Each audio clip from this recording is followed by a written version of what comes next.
third of our cultural components is around the people within the TMC business.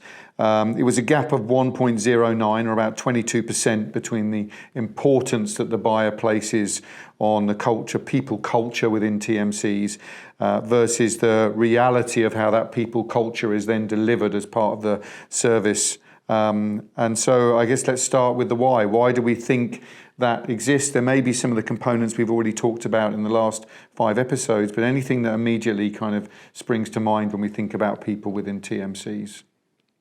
Maybe it comes back to the point we just mentioned earlier, where that's not being asked, it's not being ranked as necessarily that high as you go through an assessment process of a TMC, to ask the question of, what's your recruitment strategy? How do you empower? What's your promotion from within? How do you train and empower your staff? And if we're not asking those questions up front, you're not clear on what they're doing. How do you know whether that's going to be aligned? I think it inherently is going to create a gap. I think they're being asked now.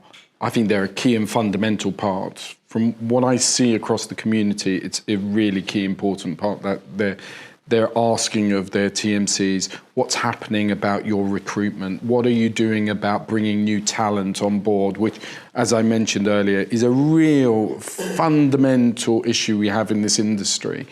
I think is an important topic that's being had at the moment. I don't think it has been.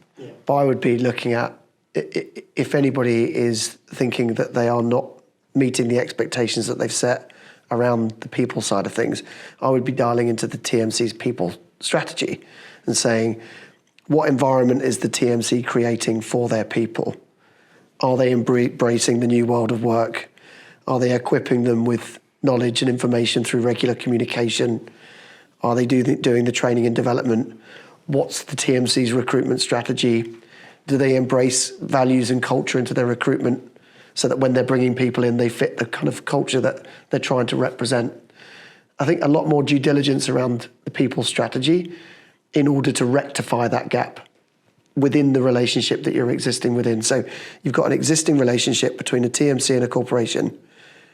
If there is an acknowledgement from a corporation that the people side of things is not high enough, that's exactly where you need to go first.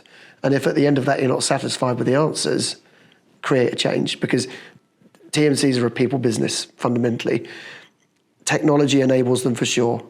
Content is critical, but it's a people business. We're in a people business, and people are everything. So if you're not meeting your required level, that's failure, and therefore you need to get under the skin of why there's failure. I think it's coming back to the values as well, though, isn't it, of the company culture of the TMC that you're working with. And I think now, when there's RFPs conducted, there is an awful lot of questions asked outside of service delivery now, and that comes down to diversity, that comes down to sustainability goals that companies may have. And so I think that's changing the expectations of who you may or may not work with now, and that plays into it. So if you think about that, comes from the company culture, that will attract people that have those values, that in turn could have the same values as the company that you work for, and what they're actually targeted with too. So I think that it's changed it now much more, because it's become so much more relevant and important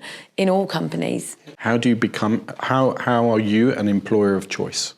Because that is a fundamental, important question, and everyone should be striving to achieve. Especially for our sector, where we did lose a lot of talent and we've had to attract them back in.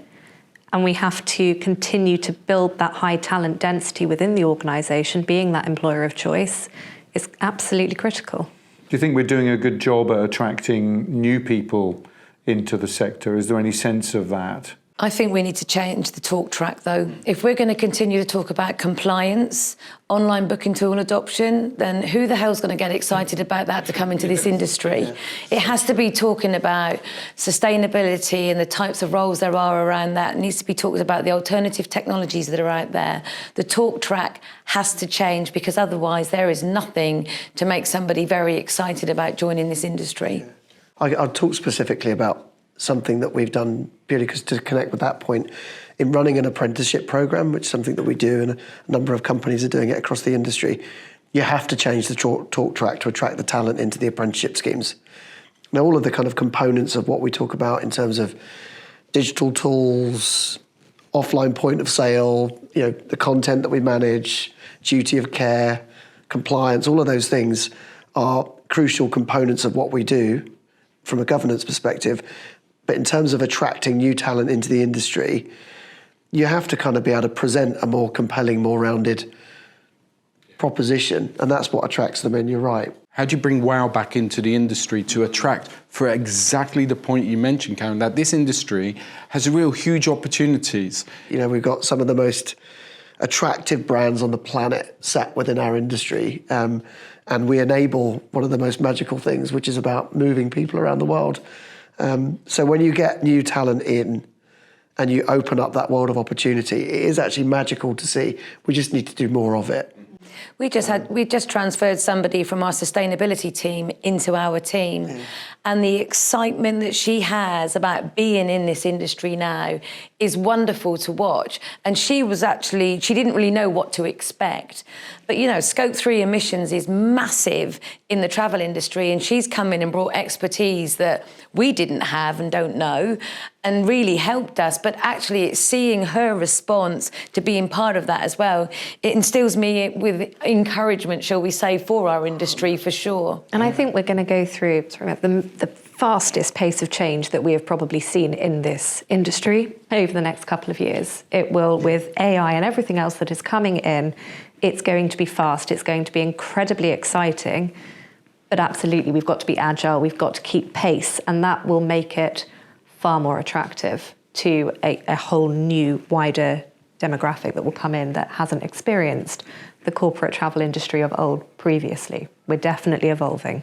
I think the important part to summarise is the correlation that we saw between those high buyer TMC relationships. There was no surprise to us that the reason they were in high was they had a culture match. So they had a very low gap in their expectation versus the reality. And we've always believed that, but we've now got that data point to support it.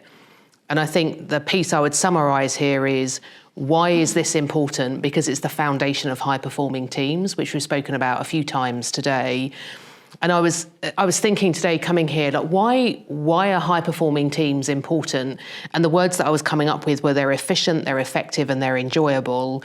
When you've worked in a high-performing team or a high-performing buyer-supplier relationship, you can probably relate to those words and quite how much more you can get done, and you co-create together and you innovate together and you go make really special things happen together.